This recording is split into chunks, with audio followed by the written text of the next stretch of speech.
तमात देव ऋषि नारद पहुंच गए। नारद बोले हैं प्रिय व्रत तुमने से हिरण का वध किया है, अब एक छोटी सी इच्छा है हमारी। क्या इच्छा है? बोले इच्छा ये है अब इस हिरण को जीवित कर दो। प्रिय व्रत बोले महाराज तुम कैसी बातें कर रहे हो भैया, हम मार तो सकते हैं मगर जीवित करने का काम हमारा नहीं है। तो देव ऋषि नारद बोले हैं प्रिय व्रत जब तुम्हें मालूम है कि मार सकते हैं जीवित नहीं कर सकते हैं, फिर तुमने इसे क्यों मारा है? जब तुम किसी को भीख देना नहीं जानते हो तो झोली फाड़ने का तुम्हारा कोई अधिकार नहीं है।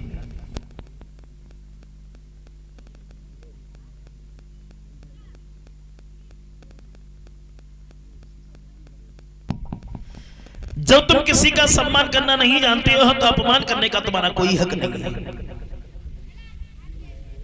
जब तुम किसी को प्राणदान नहीं दे सकते हो तो मारने का तुम्हारा कोई अधिकार नहीं है। तो ये बात प्रिय व्रत को बहुत अच्छी लगी। उसी दिन से धनुष बाण डालने के बाद भगवान का भजन करने के लिए निकल गए। वहां के राजा बने हैं उत्तानपाद। और जब उत्तानपाद वहां के राजा बने हैं, अब आप महाराज उत्तानपाद के जीवन के बारे में गौर करते हैं थोड़ी देर। उत्तानपाद की शादी हुई, सुनीति नाम की स्त्री के आंगन में आई, बड़ी अच्छे स्वभाव की थी, बड़े आनंद से रह रहे हैं। लेकिन ये दिन प्रतिदिन दुखी होते चले गए। दुखी। एक बात और बता दो, देखो राजा होने के बाद पर भी दुखी। और पहली बात तो यह है देखो भगवान ने सर्व सुख किसी को नहीं दिया है। अगर कोई ये कहे कि हमारे पास में सर्व सुख है तो किसी के पास में नहीं है। चाहे कितनी भी दौलत भरी हो, चाहे कितने भी मैल किला घड़े हो, किसी न किसी बात से हर कोई दुखी है। भगवान ने सर्व सुख किसी को नहीं दिया। किसी के पास भोजन है भूख नहीं है वो इसलिए दुखी है। किसी के पास भूख है भोजन नहीं है वो इसलिए दुखी है। किसी के पास टाइम नहीं है वो इसलिए दुखी है। किसी का बैठे बैठे टाइम करता नहीं है वो इसलिए दुखी है। किसी के पास लड़का नहीं है वो इसलिए दुखी है। अगर किसी के पास लड़का है तो लड़का से ही दुखी है। कोई बीमारी से दुखी है, कोई परिवारी से दुखी है, कोई रिश्तेदारी से दुखी है। तो भगवान ने सर्व सुख किसी को नहीं दिया। अगर कोई आज के जमाने में ये कहे कि हमारे पास में सर्व सुख है तो किसी के पास में नहीं है।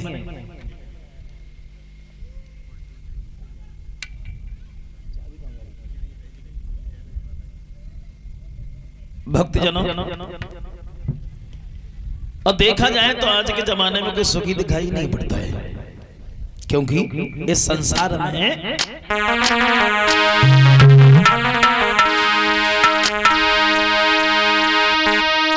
आज के संसार में और कोई न सुखी है।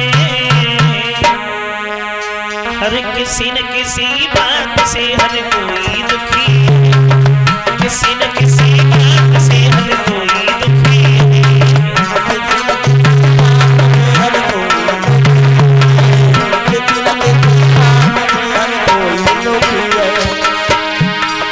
मैं ये बता रहा हूँ कि किसी न किसी बात से हर कोई दुखी है।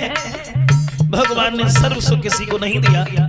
चाहे आप किसी को भी देख लो, क्योंकि कोई दुखी संतान को कोई संतान से, कोई दुखी अपमान से कोई सम्मान से, कोई अपमान से कोई सम्मान से, कोई दुखी अपमान से कोई सम्मान से।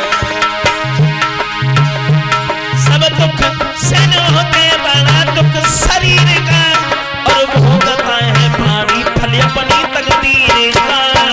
भोगता है भारी फल अपनी तकदीर का, और भोगता है भारी फल अपनी तकदीर का। सब दुख सहन हो जाते हैं,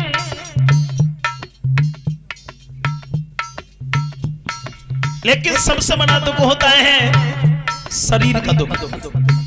अगर शरीर में कोई बीमारी, कोई परेशानी, कोई कमी है तो उससे बड़ा दुखी दुनिया में नहीं है। और जिसका शरीर स्वस्थ है, निरोग है, कोई बीमारी, कोई परेशानी नहीं है तो उससे बड़ा सुखी दुनिया में नहीं है। क्योंकि वो गोस्वामी तुलसीदास जी कहते हैं कि पहलो सुख निरोगी काया, दूजे वही घर में माया। घर में दौलत हो चाहे ना हो, जिसका शरीर सही है, निरोग है, कोई बीमारी, कोई परेशानी नहीं है, उससे बड़ा सुखी दुनिया में नहीं है। अब लेकिन अब इंसान आज भी दुखी है। अब दुखी तो है ही है, लेकिन अब आजकल इंसानों को महंगाई खा जा रही है, महंगाई से दुखी हो गए। क्षमा चाहेंगे, मैं किसी राजनीति की बात नहीं कर रहा हूं, मैं ये बता रहा हूं कि किसी न किसी बात से हर कोई दुखी है। अब देखो, घर घर में देखो, घर घर में आज कल की महंगाई मारी गई, कर के मिले उधार तो पिसाई मारी गई, उधार तो पिसाई मारी गई, कर के मिले उधार तो पिसाई मारी। और कर्मचारी लोगों की सफाई मारी गई, फैशन के तौर कपड़ा की सिलाई मारी गई, बारे से लेके बूढ़े की तबाही मारी गई, और बाकी जो कुछ बच्ची सो लोग आई हैं।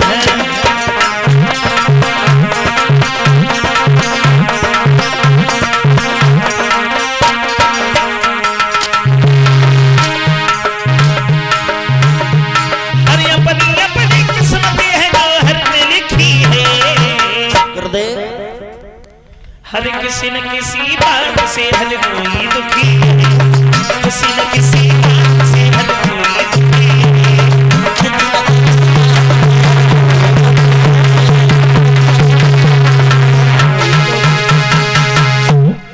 किसी न किसी बात से हर कोई दुखी है। तो भगवान ने सर्व सुख किसी को नहीं दिया, कोई किसी बात से दुखी है तो कोई किसी बात से दुखी है। राजा और रानी दुखी थे क्योंकि इनके घर में किसी संतान ने जन्म नहीं लिया। एक बात और बता दें, हर जगह पर हर एक चीज का महत्व होता है।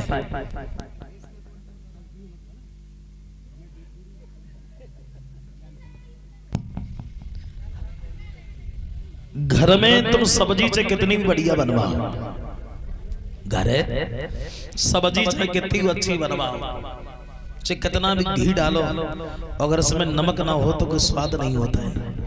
और घर में चाहे कितनी भी दौलत भरी हो, चाहे कितने भी मेल खिला घड़े हो, अगर पुत्र रतन नहीं है तो खजाना सब खाली नजर आता है।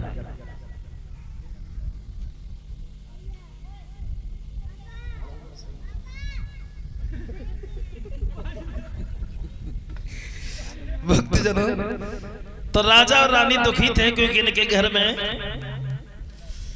सवेरे हमसे जाके हम केवल हमने कपड़ा पे ऐसे पहने, हमसे जाके ऐसा करो हम पापा आगे लो बैठे चले गाड़ी में आगे, तो हमने गाड़ी में बैठा लो, जब आगे भाई गेट में लेके आए फिर उतरो ही ना, तो हमने जब ना उतरता तो फिर चलो हमारे संग कथा में। आइए उसी जगह गौर करते हैं। श्री सुखदेव बोले, सुनिए महाराज परीक्षित। इधर सुनीति आंखों में आंसू लेकर के बोली, महाराज सब लोग हमें मांझ की दृष्टि से देखते हैं, आपको निबल बताते हैं, हम इस बात से बहुत दुखी हैं। बोली महाराज हमारी की बात सुनो।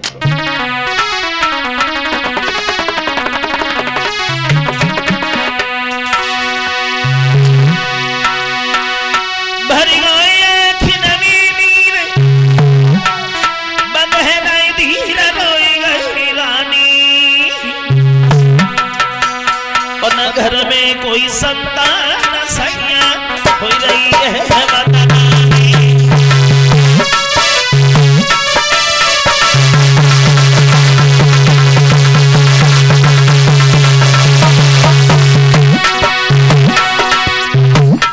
आंखों में आंसू लेकर के सुनीति बोली, महाराज क्या करें, सब लोग मांझ की दृष्टि से देखते हैं, आपको निबल बताते हैं, हम इस बात से बहुत दुखी हैं।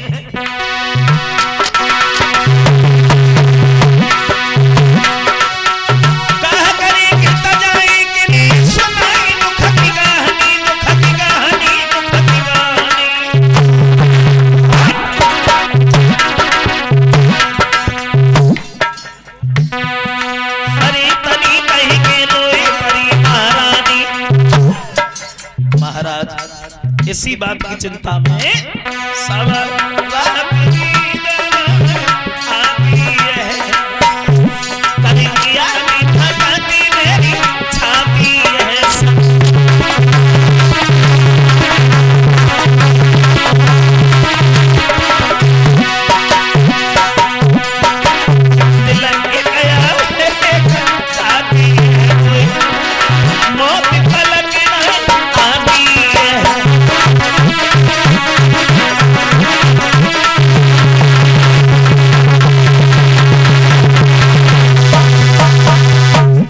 सुनीति बोली, महाराज सब लोग हमें बांझ की दृष्टि से देखते हैं, आपको निबल बताते हैं, हम इस बात से बहुत दुखी हैं, हमारे समझ में नहीं आता है श्रीमन हम क्या करें।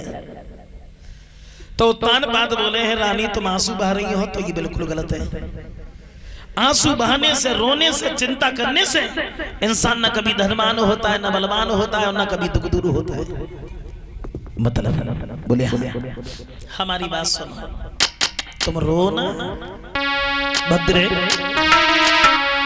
बड़े प्रेम से अपनी पत्नी को तानपास समझाने लगे और बोले हैं, रानी तुम चिंता ना करो, क्योंकि हरे घर बैठा मेरी मां रानी।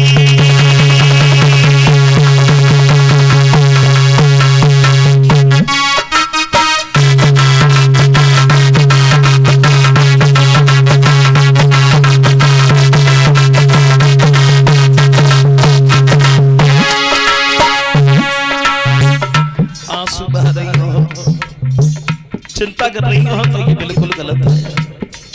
आंसू बहाने से, रोने से, चिंता करने से इंसान न धनवान होता है, न बलवान होता है। हमारी बात सुनो,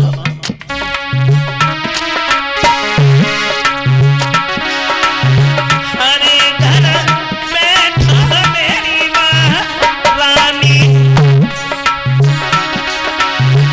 क्यों कर रही हो यारना तानी।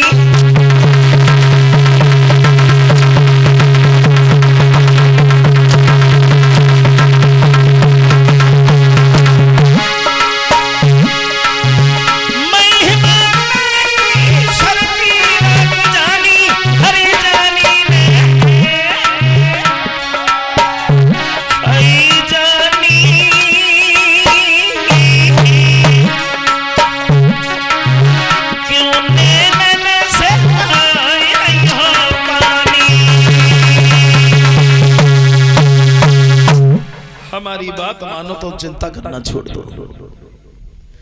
चिंता और चिता में सिर्फ एक बिंदु का फर्क होता है। चिंता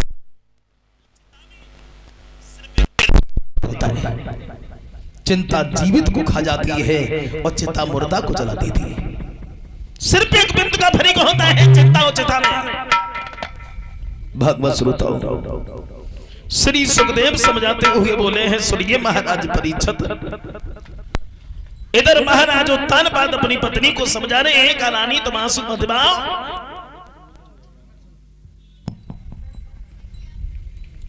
रोना, हमारी बात मानो तो तुम चिंता करना छोड़ दो। सुख देना ना देना और दे करके छीन लेना, ये सब प्रभु की माया है, उन्हीं की लीला है। सुनीति बोली, महाराज चलो मैं तुम्हारी बात मान रही हूं, लेकिन एक बात तुम हमारी मानो। कौन सी? सुनीति बोली,